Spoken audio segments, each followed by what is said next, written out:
Welcome back. Still watching the newsroom. Now, a very exclusive interaction which I had with Vivek Chaand Sehgal of Motherson Sumi Group on their next 5-year plan, and how, despite of the fact that they missed achieving their previous 5-year plan due to cyclical downturn and slowdown in autos, etc., COVID, they remain very committed and ambitious.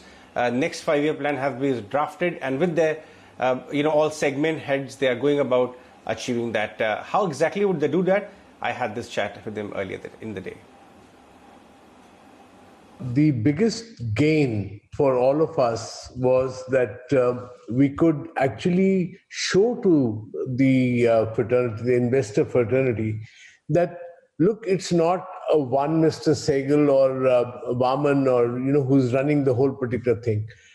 In fact, all throughout the interactions, we allowed every single person who is responsible for their verticals to actually come out and talk with the people and all that.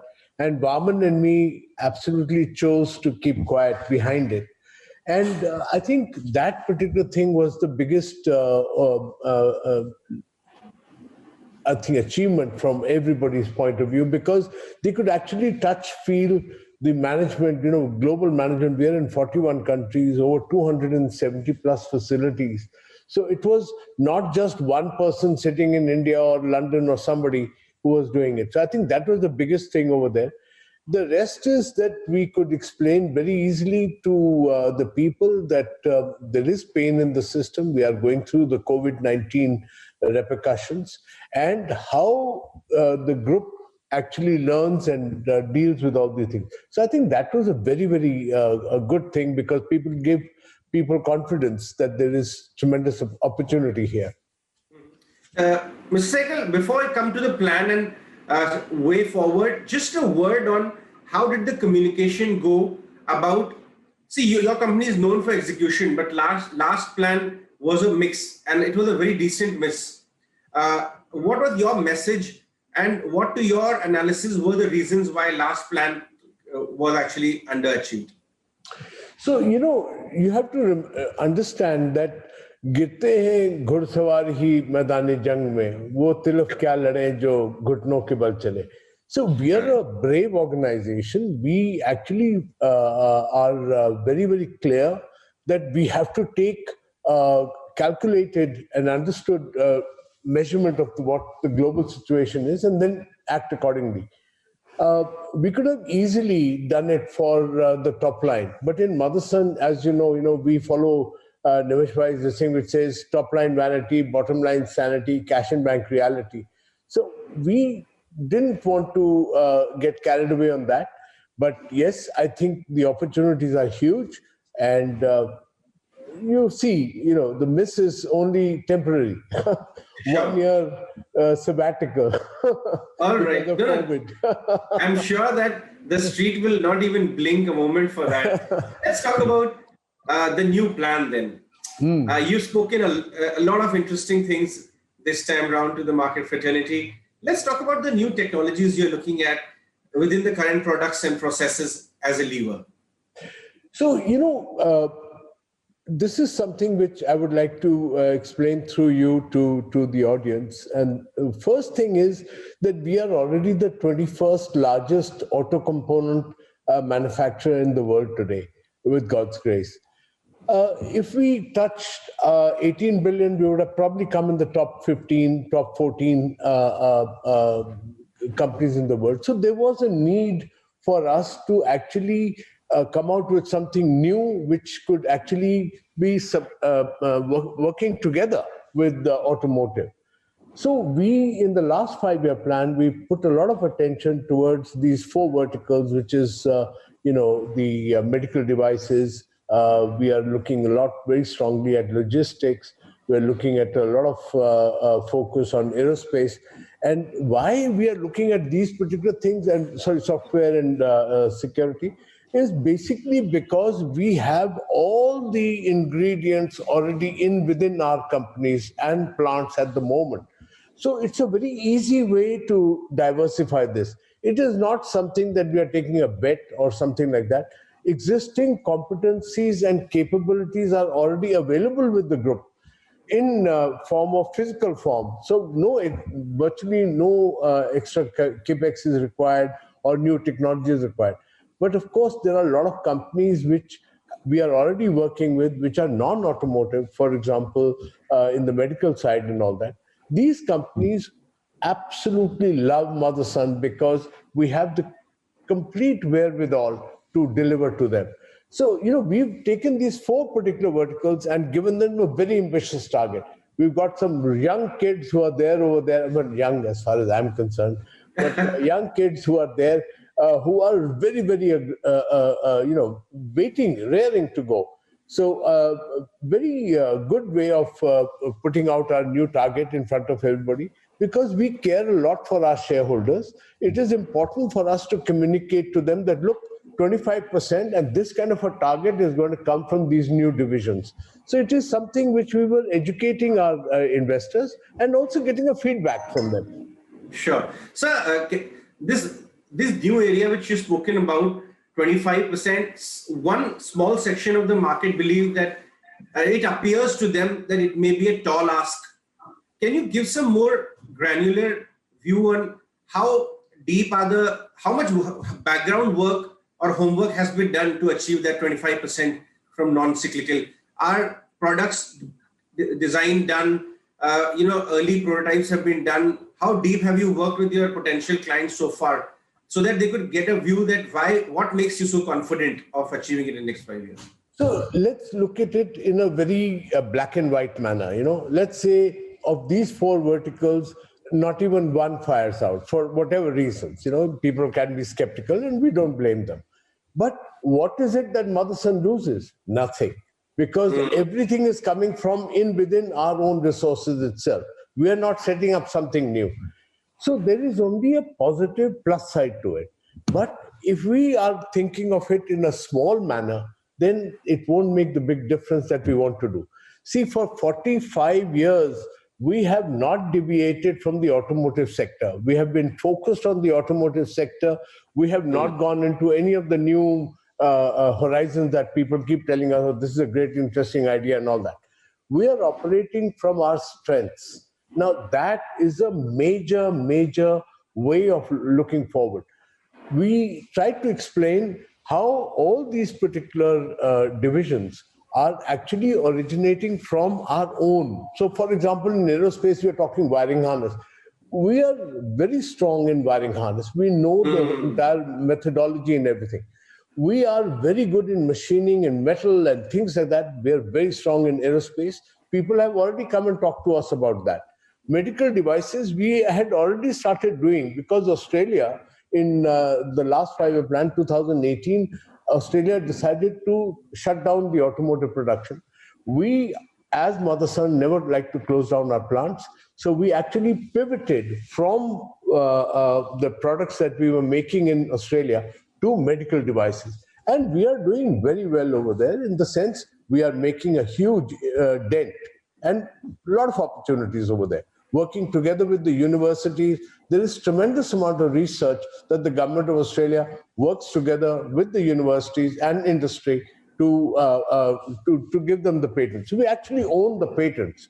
So I think there is tremendous amount of synergy that is there within the system.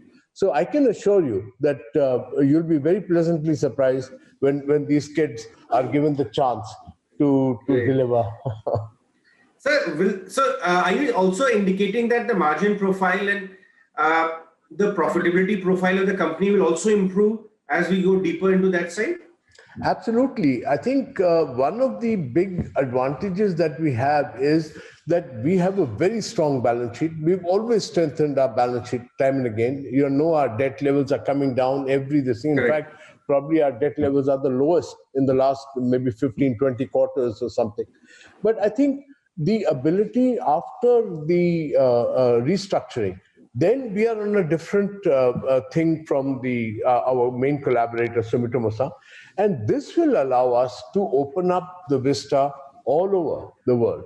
So very, very looking forward for that. Excited. So you've also indicated that bulk of the capex plans are now nearing end, and now it's the free cash flow generation which will all kick in together. Absolutely. Absolutely. You know, we are already through this thing. The entire order book that we have in the automotive side is completely taken care of. Only maintenance capex and toolings and things like that is required, which anyway is refunded by the customer, because the customer always owns the tooling. So ours is just a working capital kind of a thing over there. So I think that will definitely augur very well for Motherson, because we're going to be focusing on our free cash flows and showing that, you know, we can do it. Mr. Sehgal, this, however unfortunate COVID might be, but every crisis does throw up a lot of opportunities in terms of weaker players coming on to be acquired. And you're a takeover specialist. You buy a dollar's worth for 50 cents and turn it around. That's your strategy. Does it make you very excited right now, looking at the world, a lot of companies, good technology vendor and clients available? Yeah, you're right. Business-wise, it makes tremendous amount of sense, but human-wise, you feel a bit sad. And our job is that, you know, we have to keep the plants running. We have to keep the food on the table for the families which are working globally. So one of the biggest and the strongest purpose of Motherson is to continuously keep employing people, making opportunities for them, so that the world can go on. But I think what is important is that a crisis is also a kind of opportunity to give a chance to those companies which the customers really like, and yet for whatever reasons they are having weaknesses either in the finance side or for movement or whatever. So I think that is a very wonderful combination, to have a great customer, to have a good plant, good people, and give them a second chance. And I think that's where Motherson's success rates go really through, because we don't wake up in the morning, "Ki, aaj mujhe ye take over karna, I have to take over this, I have to take." Sure. We don't strategize. We work together with our customers, and that is the backbone. And think about it, from 14 crore turnover in 1993, by following this mantra, we are today sitting at about 82,000 crores. So I think it's a very well-established thing over there. And my customers, I'm very grateful to them for giving us this kind of opportunity. Right. Mr. Sehgal, the world is awash with liquidity. Would you take advantage of it and consider raising some equity and keeping a war chest ready for future purposes? Your, of course, balance sheet is in very strong shape, but still, any thoughts there? So I don't know, you know, if the 2-3 acquisitions that we are very closely following up, which we are following from actually January, if that happens and if the need be there, we won't hesitate. But honestly, we all shareholders love our equity, so we don't want to keep diluting for no reason. You know, you've seen it. In the last 27 years, we've only come twice to the market for equity. And every 11 years or so, we come back to the market just to shore up our balance sheet. But if the need be, we won't hesitate. But as you rightly said, the world is awash with liquidity. And there are multiple opportunities which are there today to bring in new sources of funds, which we are working very strongly with. So can you give some example? What exactly are you indicating towards? You know, I can tell you that, but I think there are a lot of companies which are having funds which are there, which are non-banks, this thing, all that, and they would like to invest, work together with you. So they would like to give it on loan, and then we could do whatever we have to do with that. But those particular things, you see, the total return to the normal guy is becoming smaller and smaller. So we can then come in and intermediate and work together with these funds and all that, and give them a better return, and yet it will be very cheap for us. So if I understand it right, a lot of sovereign wealth funds and international agencies who are sitting with trillions of dollars, they would want an expert like you to be at the forefront of an operation like that, and the return will be jointly shared. The funds will be belonging to these guys, so you won't put any capital to work. That's true. That's one of the big this thing over there, because today, even putting money into a bank, you have negative interest rates, you know. So these sovereign wealth funds and others, they would like, even if you get small return, but at least the money is coming. And the safer it is, the better it is. Right, right. All right, Mr. Sehgal, we'll let Thank you you. go on that one. Thanks very much for joining us, sir. Have a Thank great you. day ahead. Sir, how are your conversations with your big boss happening these days? Meditations and Excellent. chantings? Sir, I only keep following him. Everything I do, he keeps saying that we have to make sure that we keep the wheel running. And the only way Right, we can do that is by creating employment. जितनी true. employment हम लोग करेंगे उतना बिहार जी की कृपा पाएंगे. So the PLI scheme which the government has spoken about, does it have any for our business? Is there have an angle to it? There are a lot of opportunities there. But again, you know, this particular fact has to be taken out from your mind that only India can do this. It's Sure. everywhere in the world. But I believe that if given the right chance and the right environment, I think PLI scheme will also help more Motherson very much, because we have a lot of projects that we would love to bring to India, but for want of a lot of Right. other problems.